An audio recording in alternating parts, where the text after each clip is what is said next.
کہانی انجوائے کے معزز سامعین، ہمارے چینل کو لائک کریں، کامنٹس کریں، سبسکرائب کریں۔ یہ کہانی قاہرہ کے پرسرار اہراموں کی ہے جو معمہ آج تک لوگوں سے حل نہ ہو سکا۔ وقاص ایک غریب سا انسان تھا۔ اس نے اپنی تمام زندگی کی جمع پونجی اکٹھی کی اور اہرام مصر کے پاس ایک پرانا تعمیر شدہ گھر خرید لیا۔ اس کے ساتھ اس کی بیوی تھی اور اولاد نہ تھی۔ وہ مٹی کے برتنوں کا کاروبار کیا کرتا تھا۔ وہ گھر میں بناتا، وہ مصر کے بازاروں میں بیچتا۔ زندگی جیسے تیسے گزر رہی تھی۔ وقاص نے جب وہ مکان خریدا تو وہ کافی بوسیدہ حالت میں تھا۔ اس وقت اہراموں کو دیکھنے کے لیے سیاح بھی وہاں آیا کرتے تھے۔ یہ سوچ کر ہی اس نے وہ مکان لیا تھا کہ اس کے مٹکے اور مٹی کے برتن اچھے داموں بک جایا کریں گے۔ جب وہ اس گھر میں رہنے لگا تو اسے کچھ تنگیاں محسوس ہونے لگی۔ ان کے پاس کچھ خاص سامان نہ تھا۔ میاں بیوی کی آپس میں ٹوکا ٹاکی ہو جاتی۔ وہ گھر میں موجود اشیاء نہ ہونے کا الزام ایک دوسرے پر لگاتے۔ وقت اسی طرح بیتتا رہا۔ ایک دن وقاص بازار گیا ہوا تھا۔ اس کی بیوی گھر میں اکیلی سوچوں میں گم اپنے حالات کو کوس رہی تھی۔ اچانک اس کے دل میں آیا، کاش ہمارے پاس بھی کوئی اچھا بستر ہوتا، کوئی اچھا بیٹھنے کے لیے صوفہ ہوتا۔ ابھی یہ اس کی بات پوری بھی نہیں ہوئی تھی کہ اچانک اس نے دیکھا کہ اس کے سامنے ہی وہ دونوں چیزیں نمودار ہو گئی، ایک بہترین بستر اور ایک بیٹھنے کے لیے سیٹی۔ وہ بڑی حیران ہوئی۔ وہ پہلے تو اس نے اپنے ہاتھ کو کاٹ کے دیکھا کہیں وہ خواب تو نہیں دیکھ رہی، مگر جب اسے یقین ہو گیا کہ یہ حقیقت ہے تو وہ خوشی سے جھوم اٹھی۔ وہ سمجھ گئی کہ میں یہاں جو مانگوں گی مجھے مل جائے گا۔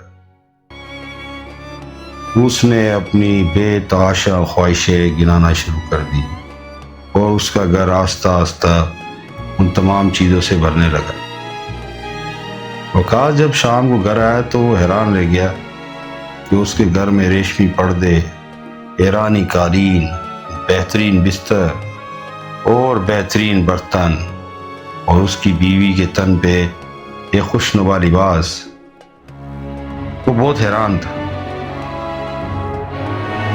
اس کی بیوی نے اسے تمام واقعہ بتایا۔ کچھ دیر وقاص سوچتا رہا، پھر خوش ہو گیا۔ اس نے اپنی بیوی سے کہا، کیوں نہ ہم اس مکان سے ایسی چیز مانگے جو ہمارے پاس ہے ہی نہیں۔ اس کی بیوی نے کہا، وہ کیا؟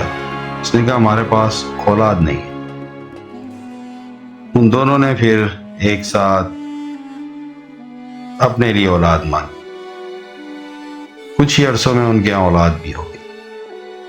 یہ کرشمہ ایسا تھا کہ وہ حیران رہ گئے، کیونکہ ان کی شادی کو کافی سال ہو چکے تھے اور وہ بے اولاد تھے۔ اب یہ پرسرار گھر ان کو برا نہیں لگتا تھا۔ ان کی ہر خواہش پوری ہو جاتی۔ نئے نئے کھانوں کی اس کی بیوی خواہش کرتی، وہ کھانے اسی وقت ان کو وہاں مہیا ہو جاتے۔ یہ کہاں سے آتے، اس کے بارے میں جاننے کے لیے انہوں نے کبھی بھی کوشش نہ کی۔ حالات اسی طرح چلتے رہے۔ وہ ایک خوشحال زندگی گزارنے لگے۔ ایک دن وقاص کی بیوی شدید بیمار ہو گئی۔ وقاص کے گھر میں پیسوں کا ڈھیر لگا تھا۔ اس نے جلدی سے مٹھی بھر پیسے اٹھائے، اپنی جیب میں ڈالے اور بازار کی طرف دوڑ پڑا۔ حکیم صاحب کی دکان پر جا کر اس نے ان سے کچھ ادویات مانگی۔ حکیم صاحب نے تمام دعائیں وقاص کے ہاتھ میں پکڑا دی۔ وقاص نے جیسے ہی جیب میں ہاتھ ڈالا تو ایک دم ہکا بکا رہ گیا، کیونکہ جس جیب میں اس نے پیسے ڈالے تھے وہاں اب سوائے مٹی کے کچھ بھی نہ تھا۔ وہ حیران رہ گیا کہ یہ کیا ماجرا ہے۔ اس نے اپنی دوسری جیبوں میں بھی دیکھا، مگر اسے یقین تھا کہ جس جیب سے مٹی نکلی ہے اس نے پیسے اسی جیب میں ڈالے تھے۔ وہ فوراً دوڑتا ہوا گھر آیا اور اپنی بیوی کو جب یہ سارا ماجرا بتایا تو اس کی بیوی اپنی طبیعت تو بھول ہی گئی اور سوچ میں پڑ گئی۔ اس نے کہا، وقاص مجھے تو یہ کوئی آسیبی گھر لگتا ہے۔ اس گھر کے اندر ہم جو مانگتے وہ تو پورا ہو جاتا ہے، مگر گھر کی حدود سے باہر وہ چیزیں فنا ہو جاتی۔ اب انہیں فکر تھی اس اولاد کی جو ان کا ایک لڑکا تھا، وہ بھی اب بڑا ہو چکا تھا۔ اس کی بیوی نے کہا، وقاص یہ بھی ہم نے اسی مکان سے مانگا ہے، اگر ہم اسے باہر لے گئے تو خدا نہ خواستہ پتہ نہیں کیا ہو۔ وقاص نے کہا، نہیں یہ تمہارا وہم ہے۔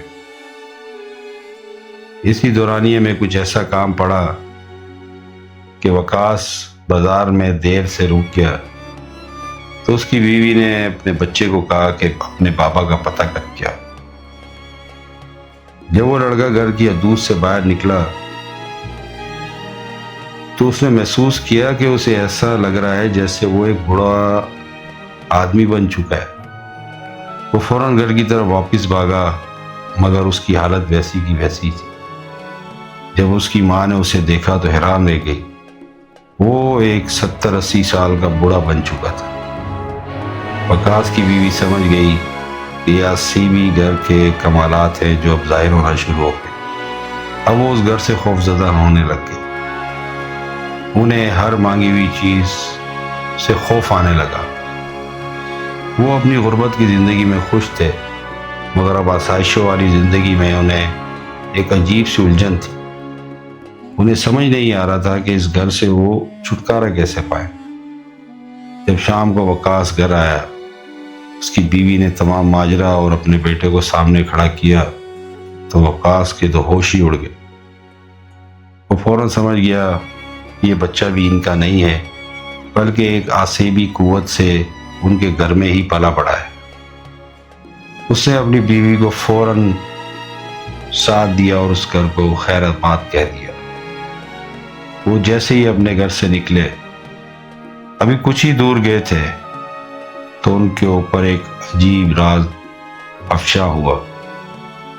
وہ یہ تھا کہ احرام مصر کے ساتھ جو انہوں نے گھر خریدا تھا وہ سرے سے تھا ہی نہیں۔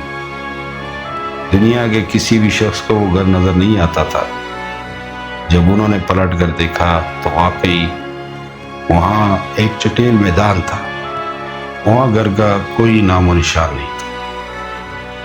خوف کے عالم میں وہ پاگلوں کی طرح چیختے ہوئے مصر کے بازار کی طرف بڑھ پڑے۔ دوستو، ایسی کئی کہانیاں احرام مصر کے ساتھ جڑی ہیں۔ اگر آپ کو دلچسپی ہو تو ہمیں ضرور بتائیے گا، ہم آپ کے لیے احرام مصر کے راز آشکار کرتے رہیں گے۔